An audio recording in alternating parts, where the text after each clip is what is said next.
Hi Virgo, this is your January 2022 spiritual reading. We're going to go ahead and get started. 2022, I don't know why it feels weird to say. All right, your first house, we have Chiron.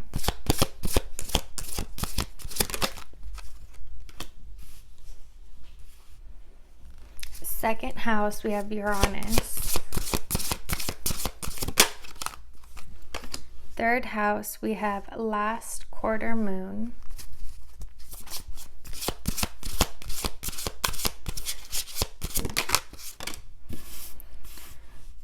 Fourth house, we have the ninth house.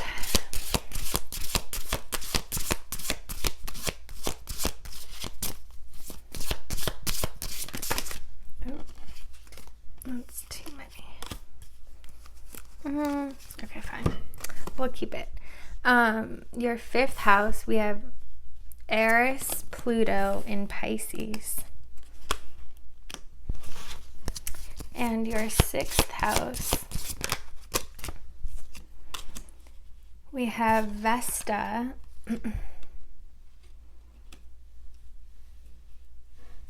in your fourth house.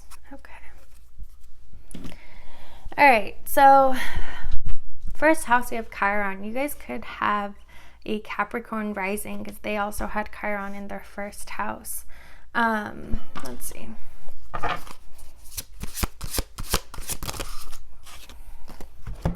A lot of cards want to pop out. Like, I feel like there's a very long story that's going on for you guys.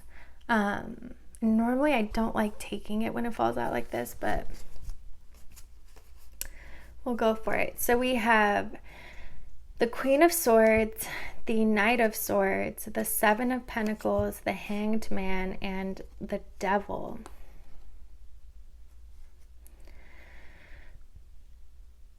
You guys might not be feeling the most confident right now or the greatest about yourself. There could have been someone, possibly an air sign, a female, could have, I don't know if it's a mother figure, it could be some female in your family, or just someone who's very kind of unemotional. They're very disconnected from their heart. They may have said something kind of rude and mean to you, like very harsh words, and you kind of are stuck on it. Like, you're overthinking it. You took what they said to heart, and it feels like you haven't really been able to let that go. It's created this stagnant energy for you. Like, let's say they pointed out something about, and the first house is your physical body, so it could be like, shouldn't you be eating healthier? Or, oh, like, you've gained some weight, or whatever it was. You really took that to heart. Like, it's kind of made you obsess over this a little bit. Or, like, let's say it's something really random that you've never ever noticed about yourself in your entire life, and they point it out, and now you can't stop seeing it, or you can't stop thinking about it. And it feels like it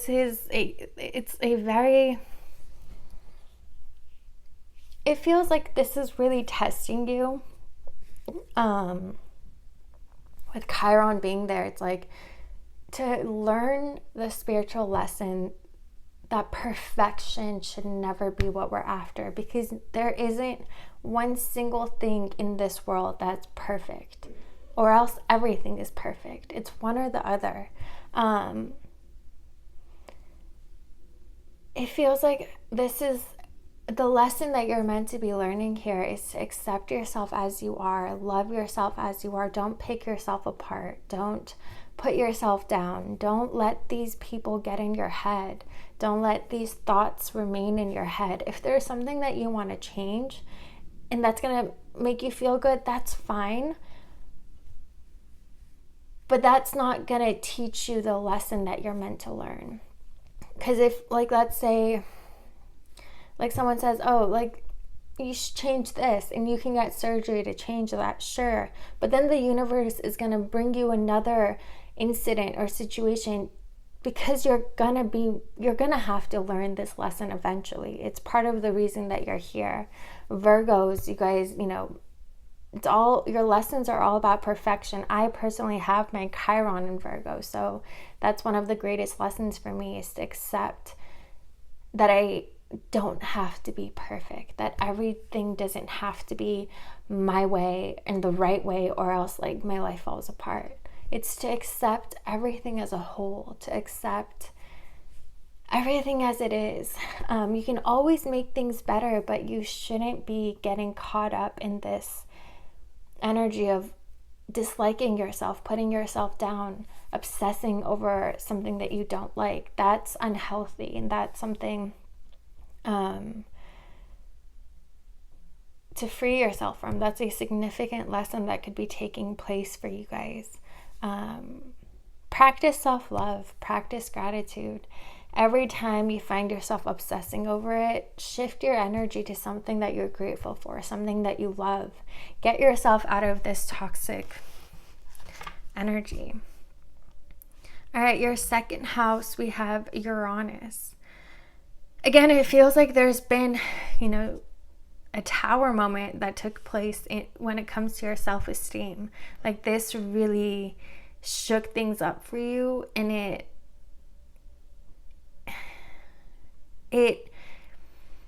you're kind of created this chaos that you're kind of stuck in right now. But again, the lesson for you is to be able to pull yourself out of that.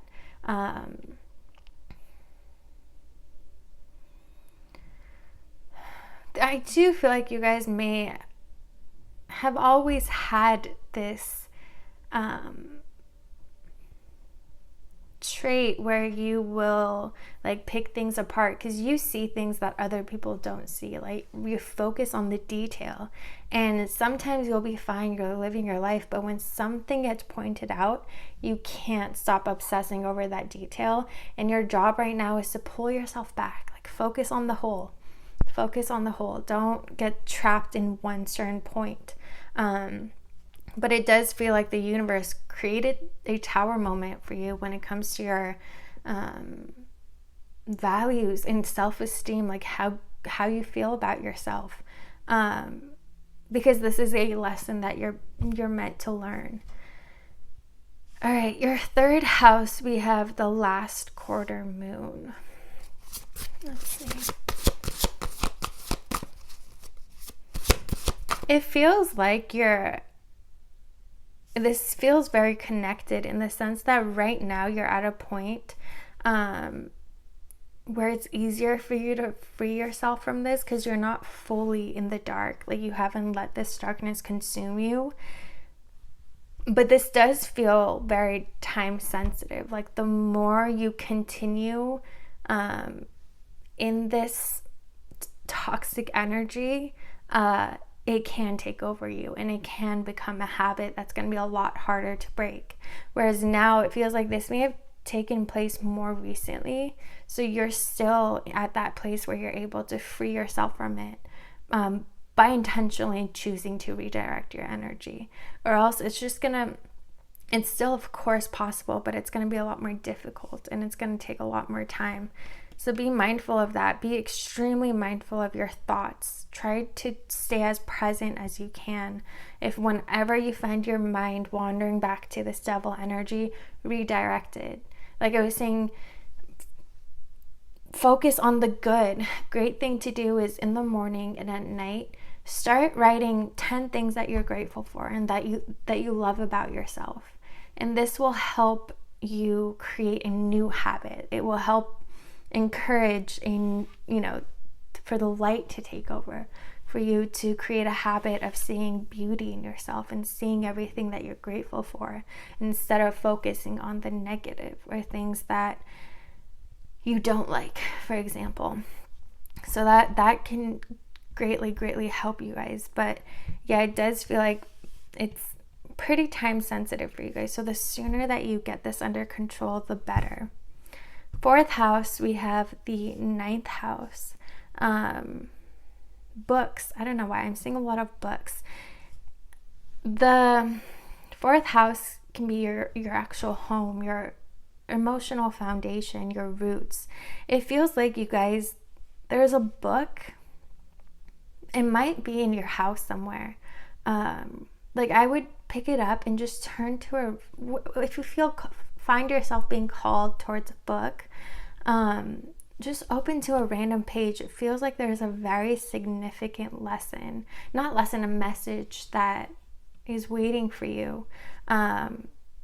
This wisdom that it's like, once you read that page, it awakens this memory within you,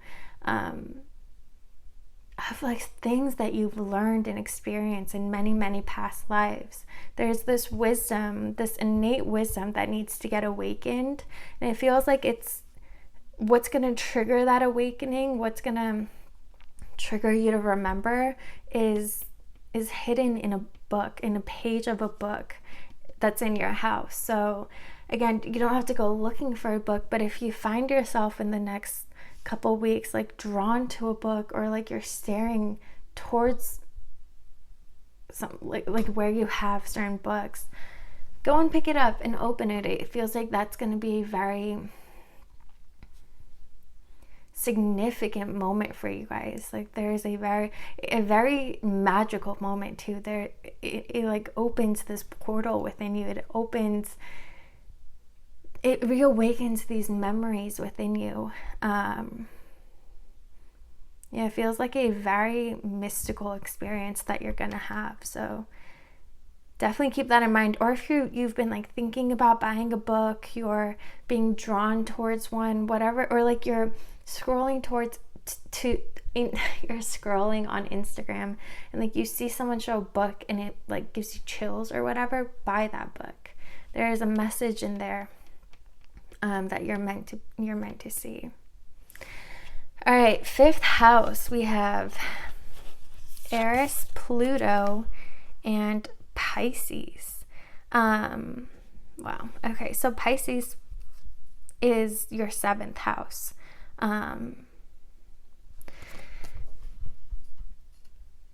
Eris and Pluto, these two are very similar. Eris represents the more chaotic aspects of Pluto.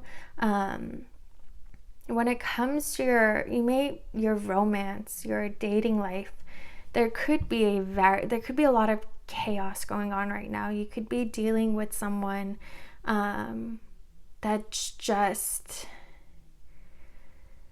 like, you guys argue so much. You feel so, I don't want to say nervous around them, but you energetically, this being near this person throws you off of your balance and your peace. Again, it does feel like this is more of the shadow aspects, where this relationship is actually very destructive for you, and it does not serve you. Or if you haven't met this person yet, someone might come into your life who shows you interest. And if you find yourself like feeling like very intense energies around this person, it's not butterflies and it's not positive. It actually feels like it's chaos, and it's gonna throw you off. So if you find yourself in that situation, know that it's best to walk away from this. Don't stay. And if you're already in this connection, it's best to walk away. Pisces, it's throwing you off of, it's throwing you out of alignment. It's disconnecting you to source and to spirit and to your higher self. Whereas I do feel like before you meet this person, you're so much more aligned. You're so much more connected. You're so much more spiritual, and you have these mystical experiences, you have these synchronicities, and then once this person comes into your life, they all kind of go away. And it's because this person throws you out of alignment. So you're no longer connected. Like, your crown chakra that connects you to the divine is not aligned anymore and has closed down. So just know that this person is someone that you're gonna have to cut off. Let's see. Wow, we have The Lovers. So yeah, this is someone that a lot of you are actually in a connection with right now. And again, it feels like those energies you were feeling at first, you thought it was good. You thought it was like butterflies. And now you're kind of realizing like, wait, no, this is not good. This isn't fun anymore. And we have the snake here. It's even this Lovers card feels very chaotic. Doesn't feel good or right. So yeah, it's in your best interest to walk away from this person. All right, your 6th house. We have Vesta in the 4th house, which is interesting because Vesta is Hestia in Greek mythology. She's the home. She's the fire at the center of all home. She's the hearth. 4th house is your home. Again, very interesting connection to your house. It feels like it's gonna be very benefit. Your 6th house is your health, but also your daily routines, your day-to-day life. And it feels like right now it actually might serve you a lot if you stay home a little bit longer, a little bit more, instead of constantly going out, and not going like out, but like running errands, like always being on the go. It's right now is a good time for you to just relax when you're at home, and like light a candle or light a fire and just sit by it. Grab a book and sit by it. There's something very significant that's going to take place in your house. And it's kind of feeling like it's meant to be your safe place right now. It's meant to be where you can go and find alignment again, and be at peace. So definitely don't bring this person into your house. Don't try to not bring this chaos into your home. Yeah, like I was saying, it's like grab a nice cup, like warm cup of tea or hot chocolate, and just sit by a fire, sit by a candle, turn off the fake lights, turn on some natural light, and reconnect to that warmth, to that safety, to that peace. It feels like your home is a very spiritual place right now, where that's the best way for you to be able to reconnect and realign yourself. And again, there is something a mystical experience that you're going to have very soon that happens in your home. But it feels like you're going to have to be back in alignment and out of these chaotic energies in order to feel that pull towards, wherever this book lies, and to see those synchronicities and to be led to it again. So yeah, make sure when you're at home that you're finding some sort of routine or doing things that make you feel peaceful and calm and safe. Like turn off your phone, turn off technology, disconnect from the world and reconnect with yourself.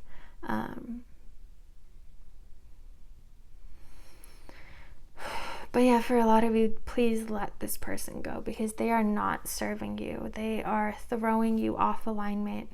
And that's kind of why you've fallen into this devil energy, and it's had the ability to impact you. It's because this situation has thrown you off alignment. So you no longer have that divine protection. You've opened yourself up to, being able to be touched by this energy, and like this person, whatever they threw your way, you've held on to it. And the way to release all of this, all of any sort of negativity in your life, is to first let go of anyone who's causing that, who's a direct cause of that, and to just find some peace again, and make time. Be very intentional about setting time to disconnect from the world, disconnect from technology, and reconnect with yourself and the natural elements, in spirit and source. That's how you create that protection again, and you find that alignment and find that peace again. All right, Virgo, let's see. Wow, we have number 33 again. Feels very, there's a lot of synchronicity that you guys used to experience, but whatever throws you off of alignment, it also disconnects you from this magical side of life. We have translucence, love the darkness. Interesting. And the darkness doesn't refer to the shadow and devil energies that you're experiencing. The darkness is the divine feminine, right? The divine mother, the womb. It feels like it's a good time, like I was saying, to disconnect from the world, shut off all the fake lights, and reconnect to nature, to the womb, to silence, to nothingness. The feminine is the spirituality. She's the high priestess, the sage, the crone. And it feels like you're being asked to reconnect to that. Disconnect from the world, disconnect from other people right now, and reconnect with the feminine energy, with stillness, with darkness, with nothingness. Go back to the womb. You can even do like some sort of divine mother meditation or womb meditation that will help you get back to that place of stillness. It feels like right now your task is to reconnect, to realign. You're very, very, very spiritual. You're very intuitive, and you're meant to never let anything come into your life that disconnects you from that. And right now it feels like something or someone has, and it's up to you now to realign yourself and remove this person, remove this situation from your life, and reconnect to source, to the mother, to your spirituality, to your higher self. Because a big part of your journey is to experience these mystical moments and to become this, it's the maiden mother crone, right? It feels like towards the end of your journey, you are going to embody this crone archetype, but that's going to require you to experience a lot of the mystical in your life to be able to gain that wisdom and gain that experience and that knowledge. So don't ever let anyone come in that throws you out of alignment. It's not worth it. It's not beneficial to you. It doesn't serve you in any way. All right, Virgo, I hope you guys enjoyed this reading. If you did, please like, comment, and subscribe, and I'll see you guys next time.